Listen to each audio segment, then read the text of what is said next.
The large silver ship hovered over the United Nations building in New York. It had been there for 3 days. Smaller ships floated above other major cities around the world.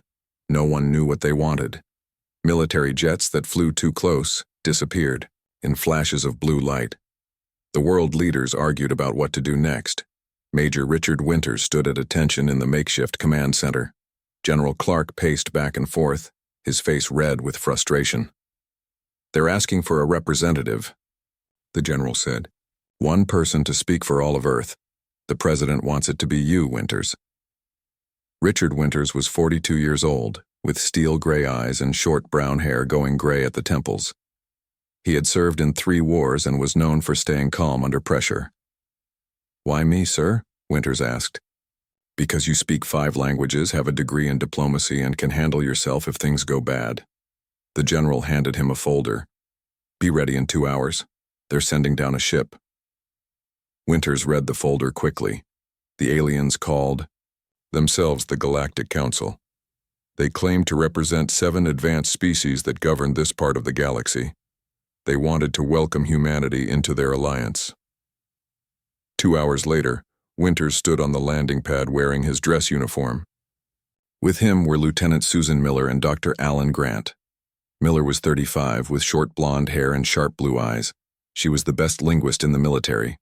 Grant was older, around 60, with wild white hair and thick glasses. As Earth's leading xenobiologist, he would study the aliens. A small silver craft descended silently from the larger ship. It landed without a sound. A door opened, revealing a soft blue light inside. "Here we go," Winters said. "Remember the protocol. No sudden movements. Speak only when spoken to." They walked up the ramp into the craft. Inside, the air felt strange. Thicker somehow, with a sweet smell like cinnamon. 3 beings waited. For them, the first looked like a giant insect with 6 thin limbs and large compound eyes. The second was tall and lizard-like, with scales that shifted colors in the light. The third appeared almost human, except its skin glowed faintly and its eyes were completely black. The human-like being stepped forward. "I am Voxar of the Mentats. Welcome aboard, Major Winters." Its voice was musical and perfect, as if it had been studying English for years. "Thank you for having us," Winters replied. "This is Lieutenant Miller and Dr. Grant." The insect being clicked its mandibles. Voxar nodded. "Triz of the Vrelians welcomes you as well. And this is Saren of the Saurians." The lizard being bowed its head slightly. The craft lifted off without any feeling of movement. Winters watched through a clear panel as Earth grew smaller below them. In minutes, they docked with the massive mothership. "The Council awaits you," Voxar said. They followed the 3 aliens through curved hallways. The walls seemed to be alive, pulsing with soft light. Other aliens passed them, some walking, others floating, one that seemed made entirely of shifting mist. They entered a large circular room. 7 platforms floated at different heights. On each platform was a different alien species. Winters recognized his 3 guides, each now standing on their own platform. The other 4 were new to him. One appeared to be made of crystal. Another was a cloud of purple gas contained in a transparent shell. The third looked like a moving pool of water. The last was clearly mechanical, with gears and lights visible through its transparent parts. "Welcome, humans of Earth," all 7 said together, their voices blending perfectly. "We are the Galactic Council. We oversee peace and development for 216 worlds in this sector of the galaxy." Winters stepped forward. "On behalf of Earth, we thank you for this meeting. Your world has reached the threshold of interstellar awareness," they continued. "We offer you membership in our alliance. We will share technology, knowledge, and protection." "That's very generous," Winters said carefully. "What would Earth provide in return?" The crystal being's voice rang out. "All members contribute according to their strengths. Your world is rich in resources we find valuable. Your people show remarkable adaptive abilities." For the next 2 hours, they discussed the details of the arrangement. The Council would provide advanced medical technology, That could cure most human diseases. They would help solve Earth's energy and climate problems. In exchange, Earth would supply rare minerals and allow humans to join the Council's peacekeeping forces. It all sounded reasonable, but something felt wrong to Winters. The aliens were too perfect, too rehearsed. When he asked harder questions, they always redirected the conversation. "Before we continue," Winters said, "we would like to see more of your ship and learn about your cultures, to understand who we would be partnering with." The council members looked at each other. Winters noticed a tension he hadn't seen before. "Of course," Voxar finally said. "I will show you our main decks." As they toured the ship, Winters asked casual questions about the council's history. He noticed small contradictions in their answers. The Vrillians said they had been united for 10,000 years. The Saurian mentioned it was closer to 3,000. While Dr. Grant was distracted examining an alien plant and Lieutenant Miller was speaking with a translator device, Winters noticed an unguarded terminal. He slipped away and approached it. The symbols were alien, but he recognized numbers and patterns. He pressed what looked like an access button. The screen changed, showing what appeared to be maps of Earth with certain areas highlighted. He pressed another button. Images of human anatomy appeared, with notes in alien script. Another button revealed what looked like military plans, diagrams of ships and weapons. A final button showed a video of another alien species being forced into mines, working until they collapsed. The aliens were tall and slender with 4 arms. They looked broken and defeated as council overseers directed them. "What are you doing?" Voxar appeared behind him. The Mentat's friendly demeanor was gone. "Learning the truth," Winters said. "You don't want partners. You want resources and soldiers. How many other worlds have you tricked like this?" Voxar's eyes narrowed. "You cannot stop what is coming. The Council needs Earth to fight our war against the Outer Rim species. Your people breed quickly and adapt to different environments better than any species we've encountered. We won't be your cannon fodder," Winters said. "Your leaders have already agreed," Voxar replied. "They were easier to convince than you." Voxar touched a panel on his wrist. 2 Vrillian guards appeared at the doorway. "Take them to holding. Mind wipe. Protocols will begin shortly." Winters reacted instantly.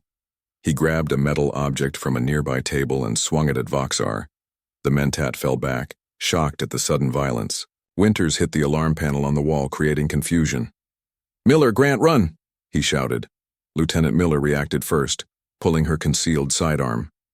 She fired at the ceiling, creating more chaos. Dr. Grant looked terrified, but followed, as they ran from the room. "We need to get to the shuttle bay," Winters said as they raced through the corridors. Alarms blared around them, aliens scattered in confusion. "They're going to invade Earth," Miller said as they ran. "Worse," Winters replied. "They already have our leader's permission." Alarms blared throughout the ship as Winters, Miller, and Grant raced through the curved hallways. Red lights flashed and alien voices shouted commands over the speakers. "This way," Winters called, remembering the path they had taken earlier. They turned a corner and found 3 Vrillian guards blocking their path. The insect-like aliens raised weapons that looked like silver tubes. Lieutenant Miller fired her handgun twice. The bullets bounced off invisible shields around the aliens, but the surprise made them step back. Dr. Grant picked up a metal container and threw it. The container burst open, spilling liquid that made the floor slippery. The Vrillians struggled to keep their footing on their thin legs. "Through that door." Winters pointed to a side passage. They ran through it and found themselves in a cargo area. Small transport ships sat in rows, ready for deployment. "Can we fly one of those?" Grant asked, breathing hard. The older scientist wasn't used to running. "I'm going to find out," Miller said. She had been a pilot before becoming a linguist. They moved quickly between the ships, staying low. Workers from various alien species were loading containers, too busy to notice the humans. Winters spotted a smaller ship at the far end with its ramp down and no one nearby. "That one," he whispered. They made it to the ship just as another alarm sounded. This one was deeper, more urgent. "They know exactly where we are," Winters said. He hurried up the ramp with the others right behind him. The inside of the small ship was cramped but familiar enough. There were seats with harnesses and a control panel covered in alien symbols. Miller sat at the controls and studied them quickly. "Some of these match symbols I've been learning," she said. "This should be power. This looks like thrust." She pressed several areas on the panel. Lights came on, and a low hum filled the ship. "Close the ramp," she told Winters. He found a blinking red button near the door and pressed it. The ramp lifted and sealed with a hiss. Through a small window, he saw Vrelian guards entering the cargo bay. "They're here," he warned. "Whatever you're going to do, do it fast." Miller took a deep breath and pressed a series of controls. The ship shuddered and lifted off the floor. The Vrelians fired their weapons.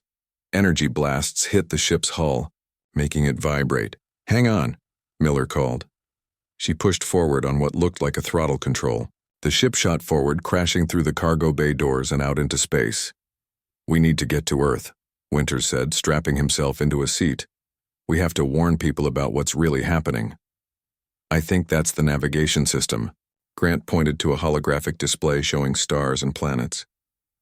"Earth should be the closest large body." Miller touched the image of Earth and the ship changed direction. Behind them, smaller council ships were launching in pursuit. "They're coming after us," Winters said. "I'm trying to go faster," Miller replied, pressing more controls. The ship lurched forward with increased speed. Earth grew larger in their view screen. As they approached the atmosphere, the ship began to shake violently. "I don't know how to land this thing properly," Miller admitted. "The controls are too different." "Just get us down in one piece," Winters said. "Preferably somewhere remote." Miller guided the ship toward North America. Mountains came into view. The Rockies. The ship was moving too fast, the outer hull glowing red with heat. "Brace for impact," Miller shouted. They crashed into a forest clearing, the ship plowing through trees before coming to a stop. The impact threw them against their harnesses. Smoke filled the cabin. "Everyone okay?" Winters asked, unbuckling his harness. He had a cut on his forehead, but nothing seemed broken. "I think so," Grant said, adjusting his glasses, which had somehow survived. "We need to move," Miller said, working to open the door. "They'll track this ship." They stumbled out into a pine forest. The air was cool and thin. They were high in the mountains. The ship had left a long scar of broken trees behind. Which way?" Grant asked. Winters checked the position of the sun. "There." He pointed west. "If we keep going that direction, we should reach a road or town eventually." They walked for hours through the forest. Their formal clothes weren't made for hiking, and all three were exhausted and hungry. Just before sunset, they came to a small cabin beside a mountain lake. "Hello?" Winters called out, approaching cautiously. "Anyone here?" The door opened and a man with a gray beard stepped out holding a shotgun. "Who are you people? You look like you've been through hell." "My name is Major Richard Winters. These are my colleagues. We need help. It's a matter of national security." The two. Man looked suspicious but lowered his gun slightly. "I'm Joe Peterson. What kind of trouble are you in?" "The kind that affects everyone on Earth," Miller said. "Can we use your phone or radio?" Peterson let them inside. The cabin was simple but comfortable, with a fireplace and basic furniture. He had a ham radio set up on a desk. "This is the only communication I have up here," he said. "Cell phones don't work in these mountains." Winters tried the radio but got only static. "Something's blocking the frequencies." He turned on Peterson's small television. Every channel showed the same image, the council's ships hovering over cities worldwide. A news anchor was speaking excitedly. "Historic agreement has been reached. Earth has officially joined the Galactic Council. Representatives from the Council will be working with world governments to implement new technologies. Citizens are advised to cooperate fully with all Council directives." "It's already started," Winters said grimly. "They're taking over." "What are you talking about?" Peterson asked. "Isn't this first contact a good thing?" Winters explained what they had discovered on the Council ship. Peterson looked shocked but not entirely disbelieving. "So these aliens are here to use us, not help us," he said finally. and our leaders are going along with it. They've probably been manipulated or threatened, Grant suggested. Or maybe they only see the advanced technology being offered. We need to organize, Winters said. Find others who understand the threat. Build a resistance. Miller was looking out the window at the darkening sky. Look, she pointed. Small lights were moving systematically through the forest. Search parties. They're looking for us, she said. We can't stay here, Winters told Peterson. We've put you in danger already. Peterson thought for a moment. There's an old mining network in these mountains. Abandoned tunnels that run for miles. I use them for storage. They could hide you while you figure out your next move. Winters nodded. That could work. Thank you. Don't thank me yet, Peterson said, grabbing a backpack and starting to fill it with supplies. If what you're saying is true, we're all going to need to pick sides soon. I'm just picking mine now. 6 months passed. The old mining tunnels had become home to more than just Winters, Miller, and Grant. Now over 200 people lived in the expanded network deep in the Rocky Mountains. Engineers had restored power using hidden solar panels. Doctors had set up a medical area. Farmers grew food in underground chambers using special lights. Winters sat at a metal desk looking at maps spread across the surface. Red marks showed council bases throughout North America. Blue marks showed resistance cells, small groups fighting against the aliens. Lieutenant Miller entered the command room. She wore a practical uniform with the sleeves rolled up. Her blonde hair was now cut very short for convenience. The team is back from Denver, she reported. They brought 5 more families and some computer parts. Winters nodded. Any problems? 2 council patrols, but they avoided them. The checkpoints are getting tighter, though. Dr. Grant joined them, looking tired but excited. He carried a tablet computer. I've finished analyzing that piece of council technology we recovered last week. It's remarkable. What does it do? Winters asked. It's a universal translator, more advanced than anything we've made. But I found something else. Grant pointed to tiny components inside the device displayed on his tablet. Their technology has weaknesses we can exploit. Their systems can't handle certain kinds of electrical interference. Winters smiled for the first time that day. That could be useful. Good work, Alan. Joe Peterson came in next. The bearded mountain man had become their head of security. Major Colonel White is here. She brought someone interesting. Colonel Patricia White entered the room. She was tall, with dark skin and a serious expression. She had been one of the IE, first military officers to join the resistance. Behind her was a thin man with nervous eyes. This is Peter Clark, White said. He worked as a technician at the council base in Salt Lake City. He escaped yesterday. Why did you leave? Winters asked Clark directly. I saw what they're doing to people who resist, Clark answered. Testing weapons on them. And worse, they're starting to experiment on humans, trying to make us more suitable for fighting in different environments. Tell him about the ships, White prompted. They're building a fleet, Clark continued. Not just for here. They're planning to take humans off-world to fight some war against other aliens. They call them the Outer Rim species. Winters stood up. This confirms what we suspected. We're not just fighting for Earth's freedom. They want to use us as soldiers in their galactic war. There's more, Clark added. I overheard 2 Saurians talking. They think humans adapt too quickly. We learn their technology faster than they expected. Some council members are getting nervous about it. Winters exchanged looks with Miller and Grant. That's the first good news I've heard in months. If they're worried, it means we can hurt them. Later that day, Winters called a meeting of all resistance leaders. They gathered in the largest cavern, sitting on benches carved from stone. The air was cool and damp despite ventilation systems. For 6 months, we've been hiding and gathering strength, Winters began. We've rescued hundreds of people. We've studied alien technology. Now it's time to fight back more aggressively. He gestured to a woman sitting in the front row. Dr. Nancy Carter has been working on something important. Nancy? Dr. Carter stood up. She was short with curly red hair and intense green eyes. She held up what looked like a small metal box. This device creates a frequency that disrupts Council communication systems, she explained. It has a range of about 5 miles. If we place these near their bases, we can blind them temporarily. And while they're blind, we strike, Winters continued. We hit multiple targets at once, we take their weapons, we free any humans they're holding, and we leave these behind. He held up small communication devices. These will broadcast our message to anyone who can hear. People need to know there's organized resistance, that they're not alone. Colonel White stood next. We've also been training pilots.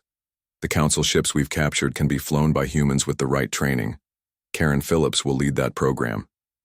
Karen Phillips waved from her seat. She was a former astronaut with graying brown hair and a confident smile. The plan was set. 2 weeks later, the Resistance launched its first coordinated attack. 6 Council outposts were hit simultaneously across the western United States. The disruption devices worked better than expected. Council aliens stumbled around in confusion as their systems failed. Winters led the attack on the largest base in Colorado. They moved in under cover of darkness, using the mountains for protection. The Resistance fighters wore armor made from modified Council materials. They carried a mix of human and alien weapons.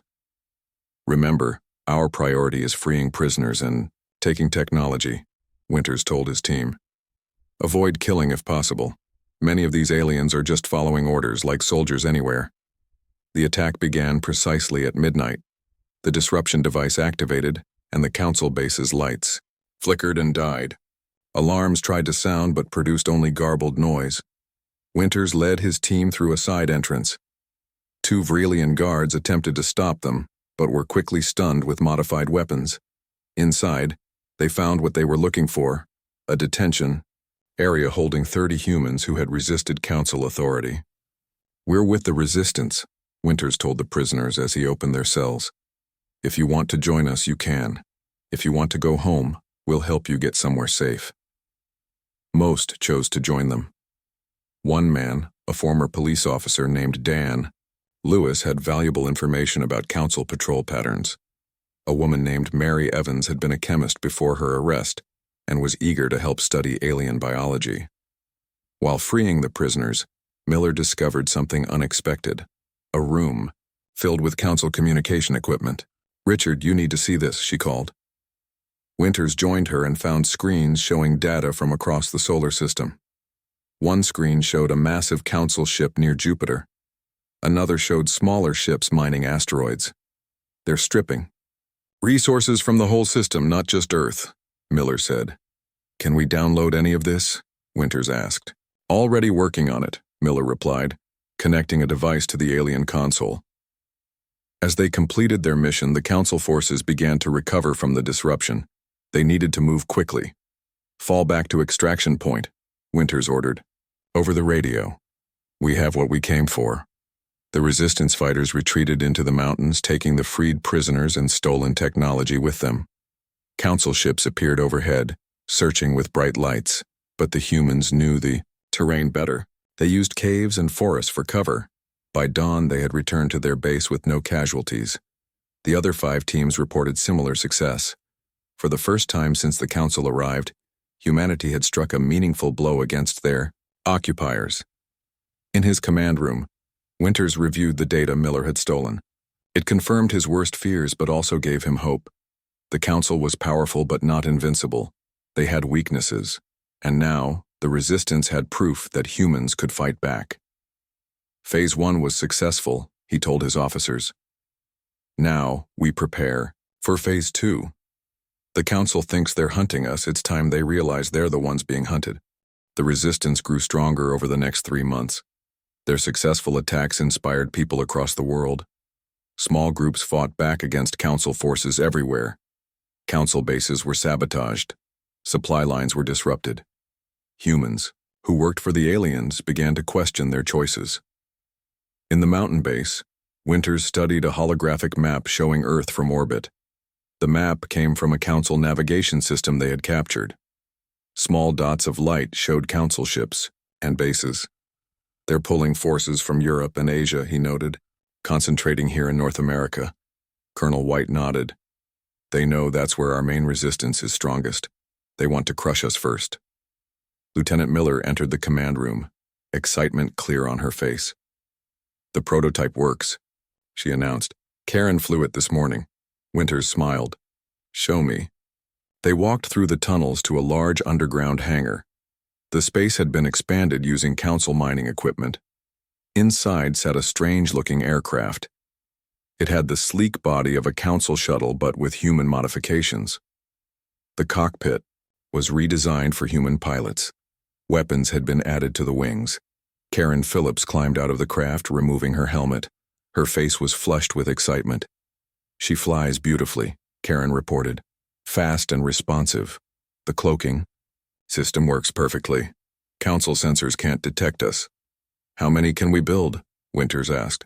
With the materials we have, maybe 6 more, Karen said.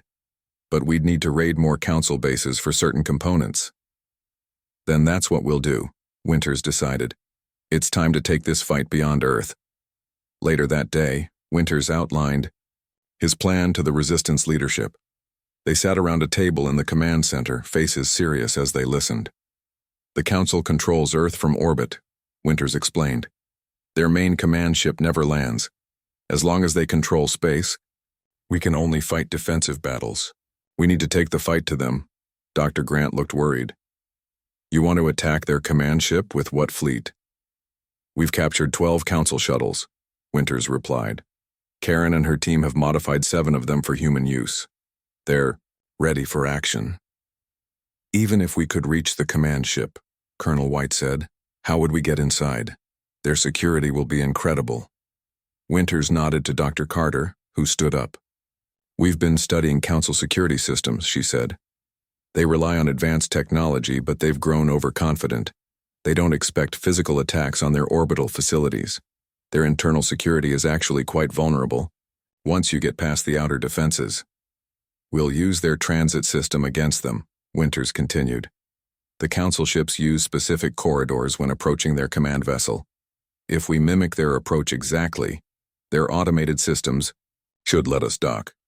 Lieutenant Miller added, I've been monitoring their communications. We know their security codes and protocols. I can get us through their initial checks. The room was quiet as everyone considered the risks. Finally, Captain Frank Rivera, a sturdy man with a thick mustache, spoke up. This is incredibly dangerous, but I'm in. We can't win by just hiding in these mountains forever. Major George Kelly, a lean man with sharp features, nodded in agreement. I've lost my whole family to these aliens. I'd fly into the sun if it meant hurting them. Preparations began immediately. The 7 modified shuttles were equipped with human-designed weapon systems. Crews trained day and night for space operations. The best fighters were selected for the mission. 2 weeks later, they were ready. The plan required perfect timing. While the ground forces would launch simultaneous attacks on multiple Council bases to create a distraction, the space team would use the confusion to launch their shuttles and approach the command ship. The night before the mission, Winters couldn't sleep. He walked through the quiet tunnels, checking preparations. He found Lieutenant Miller in the communications room, monitoring Council transmissions. Any changes? He asked. She shook her head. Everything is proceeding as expected. They have no idea what's coming. Susan, he said quietly, if this goes wrong, someone needs to continue leading the resistance. You should stay here. She turned to face him, her expression determined. Not a chance, Richard. I'm the only one who can operate their communication systems effectively. I'm going. Winters smiled slightly. I knew you'd say that. Just thought I should try. Dawn arrived. The resistance fighters prepared for battle. They wore modified Council armor designed by Dr. Carter to protect against alien weapons. Each carried human and alien weapons, plus the special disruptors that affected Council systems. Winters addressed the space mission team one last time before they boarded the shuttles. 50 brave men and women stood before him, knowing many might not return. Today we take the fight to the enemy, he said simply. For months they've hunted us, treated us like animals, used our world as their resource. Today we show them that humans aren't just another species to be conquered. We're the species that fights back. The ground attack began first. Resistance forces hit 20 Council bases simultaneously across North America. As alien forces scrambled to respond, the 7 shuttles launched from hidden mountain hangars, quickly reaching orbit. Winters commanded the lead shuttle. Karen Phillips piloted it skillfully, following the exact path Council ships used. Lieutenant Miller monitored communications, transmitting the correct codes when challenged.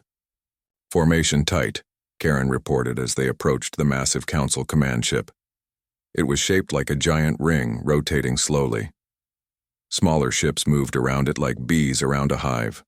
"All shuttles reporting ready," Miller added. Ground. Forces report successful diversions. Council orbital defenses are focused on the surface. "Take us in," Winters ordered. The shuttles approached the docking bays. For a tense moment, nothing happened. Then the bay doors opened automatically, responding to their transmitted codes. "It worked," Miller whispered. The shuttles landed in different docking bays as planned. Teams quickly disembarked, moving through the massive ship according to the maps they had studied. Their objective was the central control room where the Council leadership would be coordinating the response to the ground attacks. Winters led his team through curved corridors. They encountered some resistance, Vrelian security forces and Saurian officers. The fighting was intense but brief. The human weapons, modified with Dr. Carter's disruptors, proved effective against Council defenses. Major Kelly's team secured the auxiliary control systems. Captain Rivera's group took the communications center. The other teams targeted weapon systems and engines. Winter's team reached the central control room. Council representatives from all 7 species were there, directing their forces. They looked up in shock as humans burst into their secure chamber. "This ship is now under human control," Winters announced, his weapon raised. "Your occupation of Earth is over." The 7 Council representatives stood frozen in shock. Humans had penetrated their command ship, something they had believed impossible. Winters kept his weapon trained on them as his team secured the control room. "How did you manage this?" asked Voxar the Mentat. His black eyes showed no emotion, but his voice carried surprise. "You underestimated us," Winters replied simply. "You thought we were just another primitive species to conquer. You were wrong." Lieutenant Miller worked quickly at the control panels, accessing the ship's systems. "I've locked out their security protocols," she reported. "The other teams have secured the engine room and weapons systems." Captain Rivera's voice came through their communication devices. "Communications center under our control. We're broadcasting to all Council forces." Outside the windows of the control room, they could see Earth below them, beautiful and blue. Council ships moved in confused patterns, receiving contradictory orders from their captured command center. Winters addressed the Council representatives. "Here's what happens now. You will order all Council forces to withdraw from Earth. All your ships, all your personnel." Triz, the Vrelian, clicked his mandibles angrily. "You cannot hope to hold this ship for long. Our fleet will retake it." "We don't need to hold it for long," Winters answered. "Just long enough." The door to the control room opened and Dr. Carter entered with Major Kelly. They carried a large device of mixed human and alien technology. "The package is ready," Dr. Carter reported. 20 minutes once activated." Winters nodded. The package was a modified Council power core, altered to overload. When it detonated, it would destroy the command ship and create an electromagnetic pulse that would disable every Council ship in orbit. Suddenly, alarms blared throughout the ship. Miller looked up from her console with concern. "Multiple Council, warships approaching. They've figured out something's wrong." "Time to leave," Winters ordered. "Set the device and let's go." Dr. Carter activated the package and a countdown began on its display. Major Kelly placed it in the center of the control room. "What is that?" demanded the Saurian representative, his scales changing color with fear. "Insurance," Winters replied. "Now give the withdrawal order to all your forces, or we leave you here with it." The Council members looked at each other. Finally, Voxar stepped forward to a communication panel. "This is High Council Voxar. All Council forces are ordered to withdraw from Earth orbit and surface installations immediately. Return to staging positions beyond lunar orbit. They could see the effect on the screens around them. Council ships began changing course, moving away from Earth. Miller, verify, Winters ordered. She checked the ship's sensors. Confirmed. Council ships are retreating. She looked up with a smile. It's working, Richard. All teams, return to shuttles, Winters commanded through his communication device. We have 15 minutes. As they prepared to leave, the crystalline council member spoke. You have won nothing. The council controls hundreds of worlds. We will return with a force that will turn your planet to ash. Winters paused at the door. Maybe. But next time, you won't just be fighting humans. You'll be fighting every species you've ever oppressed. We've transmitted evidence of your true intentions to every world in your so-called alliance. The resistance fighters moved quickly through the corridors, heading back to their shuttles. Council crew members had abandoned their posts, fleeing, to escape pods after hearing the withdrawal order. As they reached the shuttle bay, Major Kelly stopped suddenly, grabbing his side. Blood seeped between his fingers from a wound no one had noticed during the fighting. Go on, he said through gritted teeth. I'll hold this position and make sure no one follows. We're not leaving you, Rivera insisted. Kelly shook his head. Someone needs to make sure those council ships don't try returning too soon. I can use the bay defense systems to keep them busy. He looked at Winters. Get our people home, Major. Winters clasped Kelly's shoulder. George. It's been an honor, sir, Kelly said simply. With heavy hearts, they boarded the shuttles. As they launched from the command ship, they could see Kelly at the bay controls, firing defense lasers at approaching council vessels, buying them time to escape.